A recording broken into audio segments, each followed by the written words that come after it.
Dior Homme Intense is one of the most hyped, most loved designer fragrances of all time. And Dior knows that. They love us, which is why they constantly change it.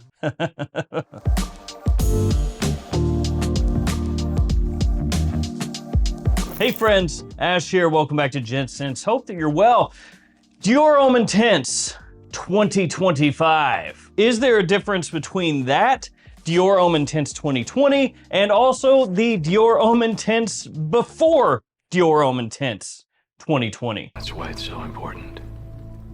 It separates us from them. That's what I'm going to be answering here today. I've got bottles of each one that I've been comparing side by side, and I'm going to let you guys know if this, the new 2025 edition, is just the exact same stuff as before, or it's something totally different. Or technically it could be somewhere in between, I guess, too. Now, if you've been unaware of this whole thing here, Dior Homme Intense has been changed and reformulated before. This right here is a bottle that would have come out circa 2011, 2012. Then this one right here is circa 2020. I got this when it first came out in this new presentation style. And then this one here is what you're gonna get if you go to Macy's right now and buy yourself a bottle of Dior Homme Intense, the 2025 iteration.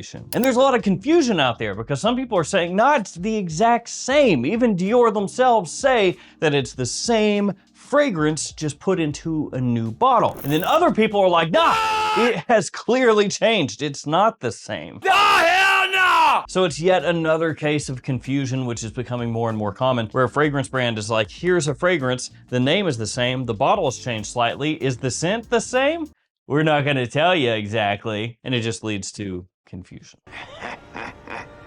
Now I'm gonna have these linked in the description, broken out per fragrance. If I can find the original Dior Homme Intense, I'll link that one, but I'll also have the new one and the 2020 iteration linked below as well, in case you're interested in checking any of these out. Let's go ahead and kick it off by taking a look at the presentation of this new one, and we'll compare a little bit the looks of the bottle versus the older ones as well. First, the box. On the front, you have the name of the fragrance, you have the size and concentration, 100 ml eau de parfum, nothing doing up top, nothing on the sides. On the back, you have your ingredient information, and then on the bottom, you have your badge code and barcode. My badge code is 5G01. And there is one thing that I want to point out on the box, and that's going to be the formula code that's on here. So it may be a little bit hard to see on camera, but it's right here. And the number is 18048. So what that means for Dior fragrances is that is the formulation that's in right here. So if you were to buy a box, say a year from now, 2 years from now,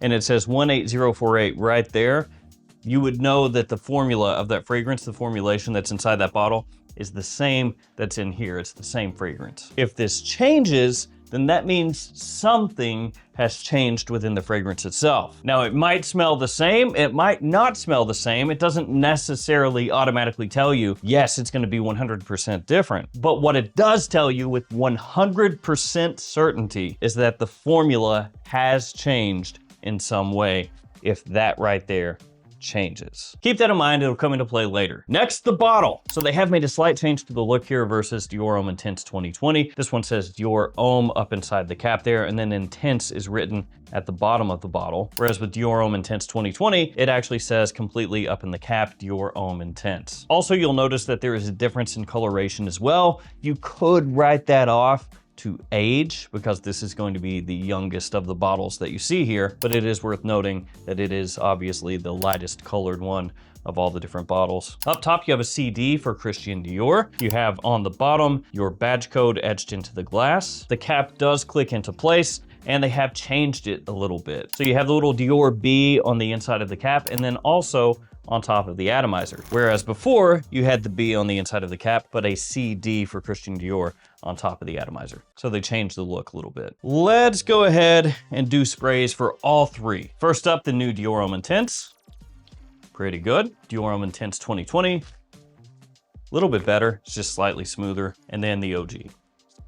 Okay, first things first, the note breakdown on the new Dior Homme Intense 2020 has been dumbed down, which is kind of par for the course. That's basically what every single fragrance brand seems to be doing now, but they've stripped it down to just 3 notes. And that's iris, ambrette, and cedar. And I should also say that there are actually other Dior Homme Intense formulations older than this one, but those ones are so difficult to find, it doesn't even make sense to really compare it to the new one because you have to go way out of your way to find that. Whereas this one, you could still find without as much trouble. So the opening, the original, is a masterpiece to me. This stuff smells amazing. It has this great cocoa nuance to it, so it has this nice chocolatey vibe to it, some woodiness as well. Yes, it has the iris. Yes, the iris comes across a bit lipsticky, makeup-y, however you want to call it. I prefer to call it nowadays kind of a creamy iris. It's deep, it's rich, but it's also balanced. It does smell instantly as more of kind of a formal fragrance. It's sexy, it's sophisticated, it is tailor-made for a night out in fall and winter, and you can tell that as soon as you spray it on. It's dense, it's heavy, it smells expensive. The 2020 version has a whole lot in common with this right here. It's not a big difference between the two. And this one right here is what probably most of you own if you got into fragrances in the last, I don't know, 4 or 5 years and picked a bottle up. Again, it is really easy to tell the difference between the two just as far as the presentation style. So you know which one is which. It definitely still has that cocoa vibe to it. It still has nice density, nice richness, but it also comes across a little bit fizzier off the top compared to the OG. You get maybe a little more lavender in this version. It feels a little more lifted, slightly more aromatic, and it's still top notch, but you can tell that it's trading a little bit of depth for some additional sparkle. Now the new one, 2025, a lot of people are saying, nah, this is the exact same as this one. And you'll have other people saying, nah, this is the exact same as that one. And you'll have still other people saying, no, it's something completely different. So like I said, a lot of confusion out there right now about what this actually is. And if the original one is more creamy and then 2020 is slightly more sparkly, this one is more off the top zingy. It's got this almost fruity zing that you're gonna get as soon as you spray the fragrance on. So it has this kind of underlying fruity sweetness right off the top that you're not gonna find so much in here or here. And again, yes, I know the note breakdown has been dumbed down, but that doesn't mean the only thing in here is those 3 notes. The iris is still right there, still front and center, so don't worry, it's not been completely stripped away. You know, this is not Dior Homme 2020 all over again. But the way the iris is used is a little bit different. And this is most apparent if you do a side-by-side. So I'm talking spray this one on here, spray one of these on immediately over here, and that's where you'll get those differences. Whereas the iris in these two is more of that creamy style, lipsticky, makeup-y, like I said. The one over here in the new version of Dior Homme Intense 2025 is more fresh to an extent. It maybe has a little bit more of a dry kind of vibe to it. Actually comes across vaguely similar to the way the iris is used in Armani Code Parfum. And if you've smelled Code Parfum before, you know what I'm talking about. The way that the iris comes across there is not just heavy and dense and creamy and classy. You know, it's got this freshness to it, this lift to it. And that's kind of what's going on here. And it does come across to me actually more powdery than it does creamy and makeup-y. And for what it's worth, my wife despises the opening of the new one. I had her smell all 3 of these side by side, and actually these 2 right here, she liked okay, which is saying something because she generally does not like iris. But this one, 2025, she hated. To her, she said it smelled like rolling around in an Estee Lauder powder factory, which I don't actually think it's that powdery. It's really not. But when you smell it side by side with these 2, it does have more of that kind of powdery vibe going on off the top. So the shift here is with Dior Homme Intense 2025 coming across more airy, fresher, a little more modernized, but still keeping that Dior Homme Intense DNA intact because it still is there. You can tell when you smell it, it's Dior Homme Intense. It's just with a little twist. And that kind of carries through into the mid as well. So if you go back to the original one, in the mid, it has that extra density, that depth. It smells deeper. The amber in there has good push to it. It has great warmth that kind of helps shore up that iris, and it keeps it from becoming too powdery. It definitely smells like the type of fragrance you would wear to an opera or something like that. You know, it's more buttoned up, more serious, more of a black tie type fragrance, but it has that identity. Like when you smell it, you're just like, oof, yeah, it smells pricey. And then with the 2020 version, it still leans really close to the original over here. In the mid, the cocoa is dialed back a bit. You don't get as much chocolate here in the 2020. It also has maybe a little more of an emphasis on the woody notes, so it comes across drier when you compare it to the OG, but it still has that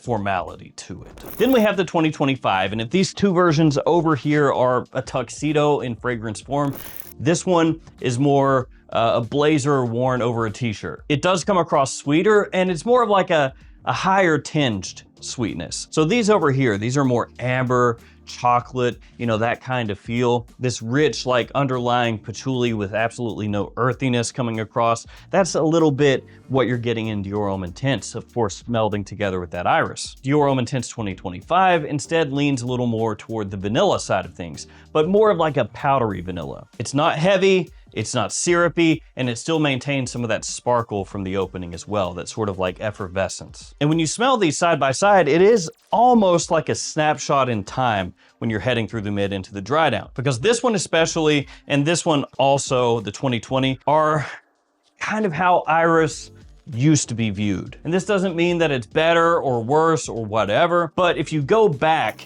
you know, you had Valentino Uomo Intense, Gentleman Eau de Parfum, of course the Dior Homme line, and the way that those used Iris was really particular. These were fragrances made to make you smell like a gentleman. Were they made to be worn necessarily every single day?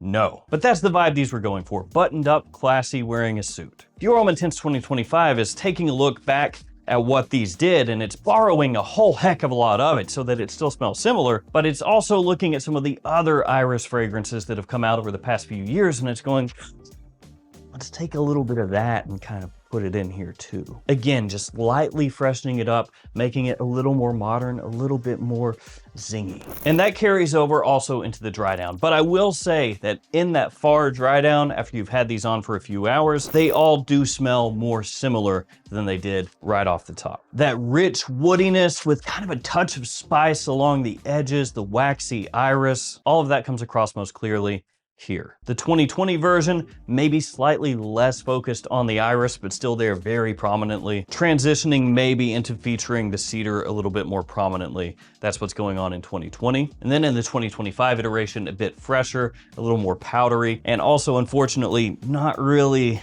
giving us too much of that chocolate. You can maybe find a little bit when you wear this by itself and you're just smelling it by itself, but when you're doing a side by side with these two at the exact same time, you notice that it is much less prominent here than in these over here. It doesn't have as much of that dark, woody backbone. You get more vanilla in the new one, and it absolutely smells very pleasant. To me, smells fantastic actually, but it doesn't have as much of that density to it in the dry down as these two. Actually, some of that warmth comes across like a light tonka underneath in the new one, whereas I said before, you get more of an almost patchouli chocolate in these over here. Now, in terms of when you would wear this new one, absolutely the same as these over here. Fall and winter time, leans more toward evening use, of course, but I would say that these two lean more toward evening use than this one. I think the new 2025 you could use in more situations. It's a little bit more versatile. And as far as performance goes, it did not get swallowed up by these over here. You might think, well, you know, lighter coloration, and you're saying, you know, it's fresher and this, that, the other thing, it's gonna be weak. It's not gonna last, it's not gonna project. But in actuality, side by side, all three at the same time, same amount of sprays,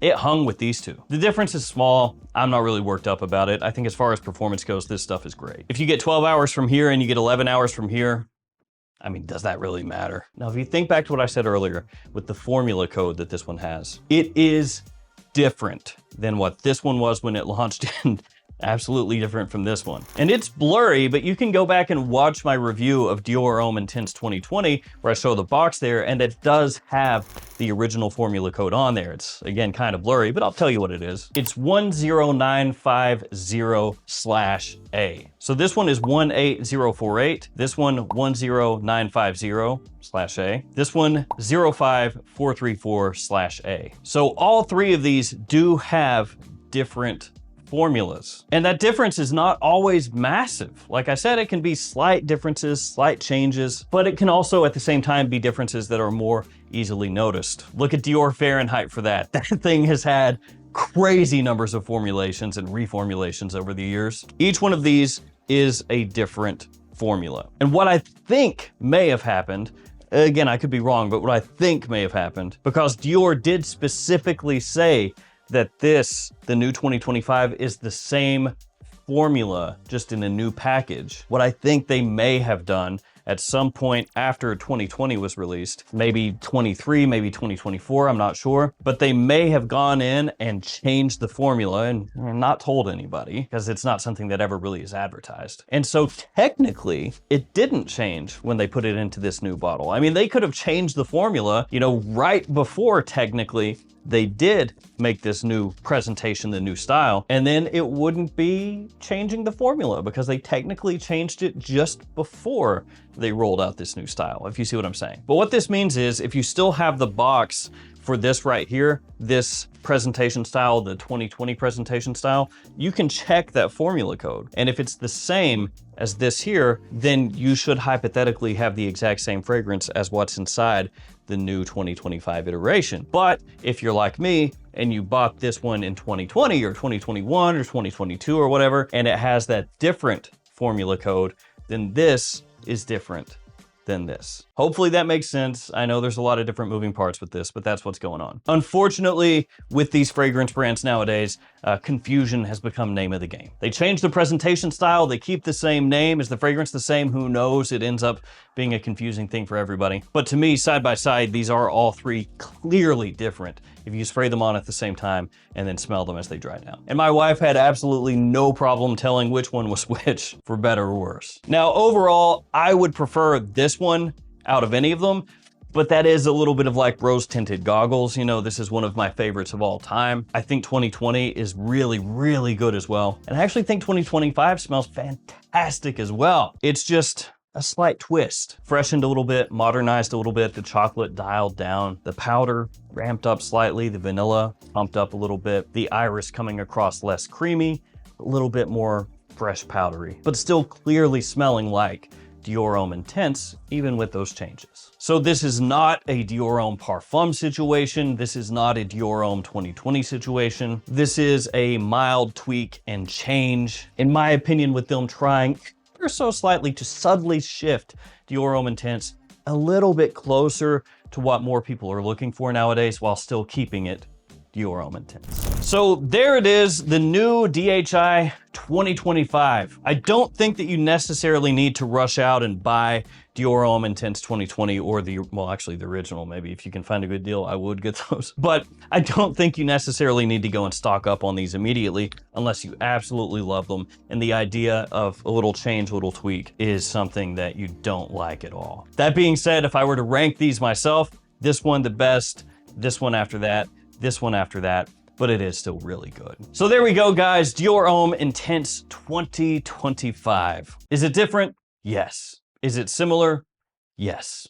Thank you guys for hanging with me. Stay safe out there. Take care of yourselves, and I'll see you tomorrow with another fragrance video. See you guys.